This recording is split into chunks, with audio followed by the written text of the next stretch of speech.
Hello, my name is Michelle and I'm a volunteer here at the Colorado Wolf and Wildlife Center, and this is our weekly wolf blog, the Fireside Edition. So today I did want to take a brief moment to talk about something that we usually cover on our tours, and that would be the history of wolves in the United States. So I'm sure you guys weren't expecting a history lesson so early on Monday morning, but we feel that it is appropriate because we see about 40,000 people a year here at the Colorado Wolf and Wildlife Center, and we've noticed that not everybody knows exactly what's going on with wolves in the United States, how they once stood, and how they stand now. So here next to me, you can see a historical map representing the wolf population prior to European settlement. So the blue color represents the gray wolf, the red represents the red wolf, and the green represents the Mexican gray wolf. So in the 1800s, the United States, the lower 48 states, had an estimated of 450,000 gray wolves living here, along with millions of elk, bison, deer, and every other species that you can imagine. So unfortunately, as Europeans started pressing westward, we started expanding room for not only ourselves, but livestock grazing as well. And of course, carnivores, including bears and wolves, were enemy number one. So we started eradication programs. So unfortunately, when it came to eradicating wolves, wolves are very easy to get rid of. And unfortunately, the reason why is because they do live in families just like our own. So they live in a group of a mom and a dad and all their kids. So as we started tearing their families apart, these guys stopped breeding. And unfortunately, in only a few short years, by the 1940s, we were down to a population less than what you see on this map right now. Now this map here represents the current wolf population in the lower 48 states. You can see what we have done to these animals and many other species as well. But unfortunately, by the 1940s, there was only a dozen wolves left, and that was in Minnesota. So in 1973, gray wolves were listed on the Endangered Species Act, and they were quickly placed under those protections. Even though we didn't start recovery programs until the 90s, the wolves in the Great Lakes region, they started naturally recolonizing and repopulating from Minnesota as well as Canada. And then in 95 and 96, we did reintroduce wolves into Yellowstone National Park and central Idaho. Well, they started expanding their population, and over the next 20 years, they grew to almost 1,800 strong in the Northern Rockies.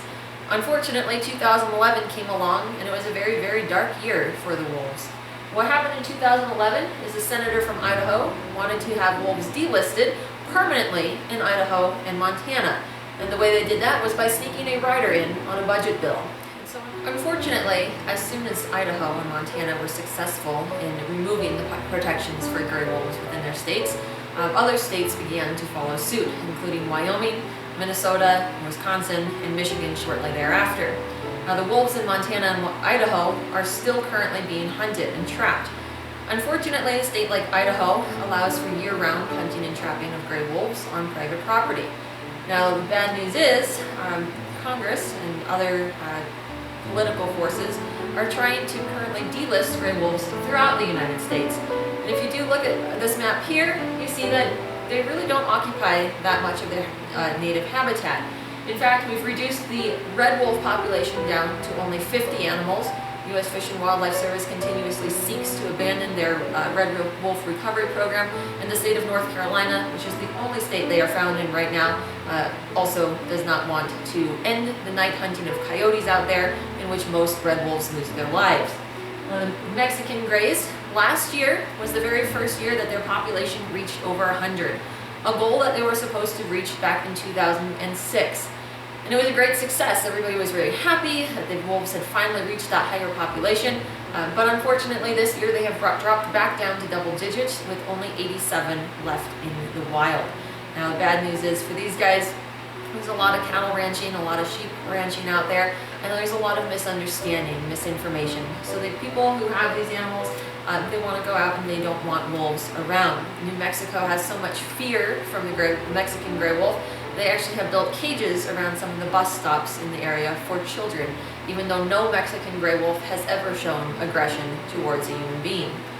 Now, when it comes to the wolves in Wyoming, Minnesota, Wisconsin, and Michigan, as I mentioned, they had been allowed to be hunted. However, they were placed back on the endangered species list due to how poorly they were treating their wolves. Now, Idaho and Montana are also treating their wolves very, very poorly, allowing all sorts of animals to be hunted and trapped. Like I said, in Idaho, it is year-round. They list them as a big game species, but yet they're the only animals that are classified as big game that can be hunted with young in tow. They can kill pregnant females, and they can kill them year-round. It doesn't sound like a way we would treat any animal, let alone an animal that just came off of the endangered species list. So unfortunately, the reason why they are not protected in Idaho and Montana right now is because when they originally delisted them with that rider, they took them off the endangered species list permanently. That was the way they worded that bill. Unfortunately, it is something that Congress and the other states that have the wolves are looking at doing right now to try and delist them permanently when never see them protected again. Now, like I mentioned, these guys, unfortunately, when you do start killing them off, their population plummets. Now, the bad news is, if you take a look out here, you can see the state of Colorado. We haven't had wild wolves living here since 1945. Now, the state of California finally got their first wolf pack back just last year. And they were the first wolf pack actually living there in almost 100 years. Now, a lot of people come to Colorado and we sell all sorts of things with wolves on them, and we say, oh yeah, come to Colorado, see wolves. But the fact is, we haven't had them here in so long.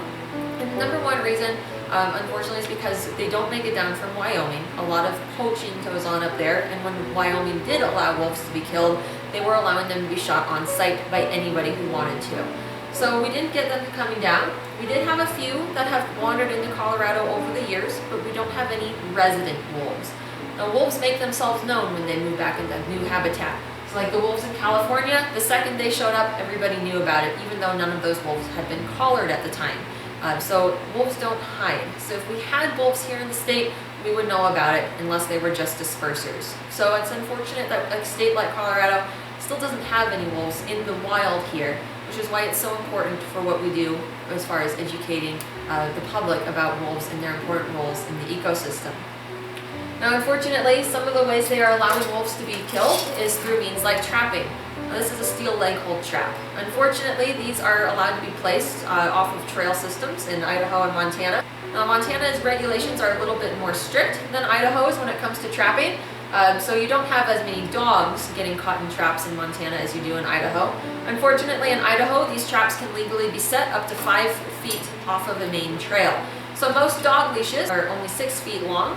So unfortunately, you can imagine if your dog smells something tasty, they're going to want to put their faces close to this and they get their feet caught in them. Now, unfortunately, a child in North Carolina was actually caught in a different kind of trap, very similar to this last year. He was caught in a conibear trap, which is supposed to be a quick kill, which is like a giant mouse trap, but unfortunately it's not always a quick kill because it depends on what size animal gets in it. Now, this child got his arm stuck, it broke it in 2 places, and it took 6 full-grown men to pull it off of him. Now, unfortunately, a lot of times trappers will say, oh, well, this doesn't hurt the animals, it just holds them in place. Well, I can tell you, even though that kid was caught in a conibear trap, I can tell you he probably said it would hurt. And unfortunately, we have a lot of folks who say, oh, well, I'll just put my hand in here and I'll show you it doesn't hurt. But the difference between people getting caught in a trap, especially if you're purposely putting your hands in it, versus an animal, is that we have the ability to reason. We know what to expect, we know what we're doing, and we know that we're going to let ourselves out of it in just a few moments. When it comes to wildlife, they'll be walking along a trail and suddenly they're being attacked by a trap, and they struggle and they fight and they break their teeth in the attempts to get out. People are like, oh, well, the trap swivels, it's okay. So if you're trapped in this from anywhere from 12 to 96 hours, I tell you, you are not going to be calm and just sitting there. You're going to struggle, you're going to panic.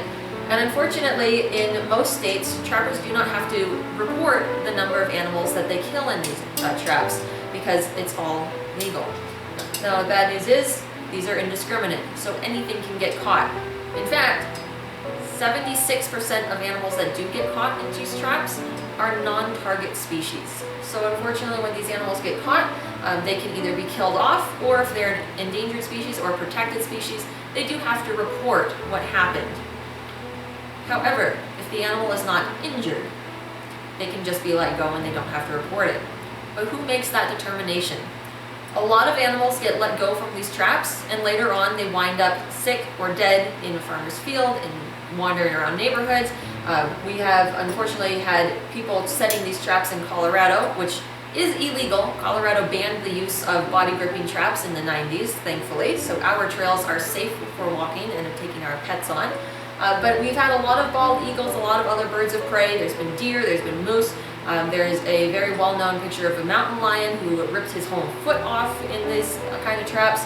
So the animals do get injured. Even the president of the Montana Trappers Association stated, yes, we do cause pain and suffering to animals, and we apologize to no one. Now, unfortunately, when we determine if an animal is not injured, who makes that determination? The animals aren't being checked out by a veterinarian, so we don't have the ability to x-ray to see if their feet are damaged or if their teeth are shattered. A lot of times the animals will bite at the traps trying to free themselves, and they will shatter their teeth. Sometimes they will chew off their own limbs. And people say, oh no, that's a myth, but you can look it up. So I invite you to check out organizations like Footloose Montana or Trap Free Wyoming. They have a lot of really great information about trapping and just the negative effects that it can have. Now, the other unfortunate situation did take place in New Mexico several years ago, where a lady was walking her dog, and her dog got caught in one of these. Now, she actually let her dog out of it. Unfortunately, if my dog were to get stuck in these traps, I am not strong enough to open it. I have tried all my might to get these open, whether it's standing on it or pushing on it. If Grizzly were to get stuck in this, I would have to try and call someone and hope that they can get him out. There would be no way for me to get him out of there by myself. But needless to say, she was able to get her dog out, and then she was fined for getting her dog out of the trapper's trap because she was breaking the law by tampering with his traps. So unfortunately, this is some of the stuff that wolves face in the wild today, as well as other numerous animal species. Now, Colorado, like I mentioned, is one of the states that is safe. We don't have any traps legally set. Unfortunately, over the last couple months, there have been wild animals running around with traps on their legs out here in Colorado. And thankfully, Parks and Wildlife is investigating those cases because it is breaking the law here in this state. In fact, only 8 states in the United States even regulate the use of trapping. So just some information for you guys about the history of wolves in the United States as well as trapping. And we will hope that you will join us again next week, whether it be for another normal weekly wolf blog or another fireside blog. And just so you guys know, this is part of our new visitor center. I know I've talked about it a lot before. This is actually our new waiting area. It's open to the public. We are almost ready to open up the upstairs too. So we hope that we will see you guys visiting us in person. And if not, we will see you guys next week on our next weekly wolf blog.